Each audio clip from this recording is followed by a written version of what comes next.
जय श्री कृष्णा सभी भक्तों को। कृष्णा डिवोशन चैनल में मैं पूजा कृष्णा दासी आप सभी का वेलकम करती हूँ। हम सभी श्रवण कर रहे हैं श्री कृष्ण चरित अमृतम और श्री कृष्ण की कथा के सभी एपिसोड्स आपको कृष्णा डिवोशन चैनल की प्लेलिस्ट में कृष्ण चरित अमृतम हेडिंग के अंडर मिल जाएंगे।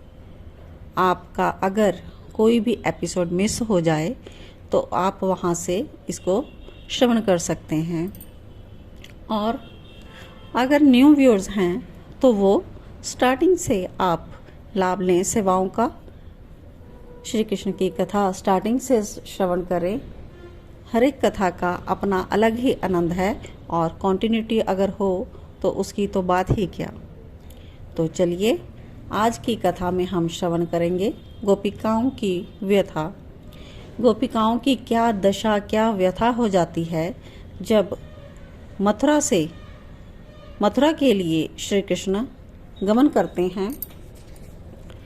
अक्रूर जी उनको लेने आए हैं और मथुरा के लिए वो गमन कर गए हैं। तो उसके बाद की कथा आइए श्रवण करें। हजारों गोपिकाएं मूर्छित होकर धरती पर गिर पड़ी हैं। उन्हें कुछ भी होश नहीं है। उस पर बसंत की हवा और चल पड़ी। ओहो, श्री कृष्ण 11 वर्ष और 6 महीने के हैं जब वो मथुरा गए हैं और ऋतु है फागुन की। चंद्रावली को अवश्य कुछ होश आया तो सिहर सी गई जब बसंत की हवा ने इसे छुआ। वैसे ही हम मरी हुई हैं और क्यों मार रहे हो हमें बसंत। आनंद तो लूटेंगी मथुरा की नारियां। उठने का प्रयास करती हैं गोपियां, पर विरह के मारे शरीर साथ नहीं दे रहा। चंद्रावली फिर गिर पड़ती है। हाँ, कल का सूर्योदय सुख का सूर्य उदय होगा मथुरा वासियों के लिए, पर हमारे लिए। यह कहते हुए कराहते हुए गोपियां फिर से एकदम से मूर्छित हो जाती। तो एक सास आई और अपनी बहू को घर ले जाने के लिए कहती है, चलो अब घर चलो, कन्हैया तो चले गए। तो वो गोपी कहती है, रुक जा माँ रुक जा, देख रथ तो दिखाई दे रहा है, क्या पता श्याम सुंदर अभी भी लौट आए, हमारे ऊपर उन्हें दया आ जाए और अपने काका से कहे कि मुझे नहीं जाना मथुरा, वापस ले चलो वृंदावन, इसलिए माता रुक जाओ। पर ये क्या, देखते ही देखते रथ भी नहीं दिखाई दे रहा। तो नहीं आएंगे तुम्हारे श्याम सुंदर, वो क्यों आने लगे? वो तो खुश हैं, मैंने तो उनके मुखमंडल में देखा था, वो खुशी से गए हैं। सबकी सासुआं धीरे धीरे बोल रही हैं। ध्वजा दिखाई दे रही है माँ, अभी रथ की ध्वजा दिख रही है, क्या पता वो वापिस आ जाए, उसे हमारी याद आ जाए, मेरी याद। वो गोपी अपनी छाती में हाथ रख कर बोली। मुझसे वो बहुत राजी रहते थे, मुझे देखते ही हंसते थे, कहते थे तू मुझे बहुत अच्छी लगती है, बार बार कहते थे, क्या पता वो लौट आए मेरे कारण। गोपियां इसी आस में हैं अभी भी कि रथ चाहे कृष्ण लौट आए। क्यों करता है ऐसा विधाता ऐसा काम? चंद्रावली अब विधाता को कोसने लगी है। किसी से मिलाता है और किसी से बिछोड़ा कर देता है। मथुरा की नारियां अपने नैनों को शीतल करेंगी और यहाँ पर हमारी छाती जलेगी। विधाता तू बूढ़ा हो गया है, सठिया गया है, तू क्या करना चाहिए क्या नहीं, ये बुद्धि नहीं है। चंद्रावली भी अब बोलने लगी। अब देखो मथुरा की ललनाएं कितनी भाग्यवान हैं, वो देखेंगी हमारे श्याम सुंदर को, फिर जाएंगी भी, रीझ भी जाएंगे ये, फिर नहीं आएंगे यहाँ, देख लेना लौटकर नहीं आने वाले। शुभ शुभ बोल चंद्रावली, वैसे ही विधाता हमारे से रूठ कर बैठा हुआ है। सब फिर रोने लगी ऐसी बातें सुनकर। तो सासुओं ने फिर अपनी बहुओं से कहा, अब चलो, रथ की ध्वजा भी नहीं दिखाई दे रही। तो सखियां कहती हैं, गोपियां धूल तो दिखाई दे रही है, रथ से उड़ने वाली धूल, अभी भी आस है वो आ जाएंगे वापस, शायद रास्ते से लौट आए। वृंदावन के पक्षी तो निरंतर कलरव करते रहते हैं, कल कल नदी बहती रहती है, वो भी आज बहुत शांत है।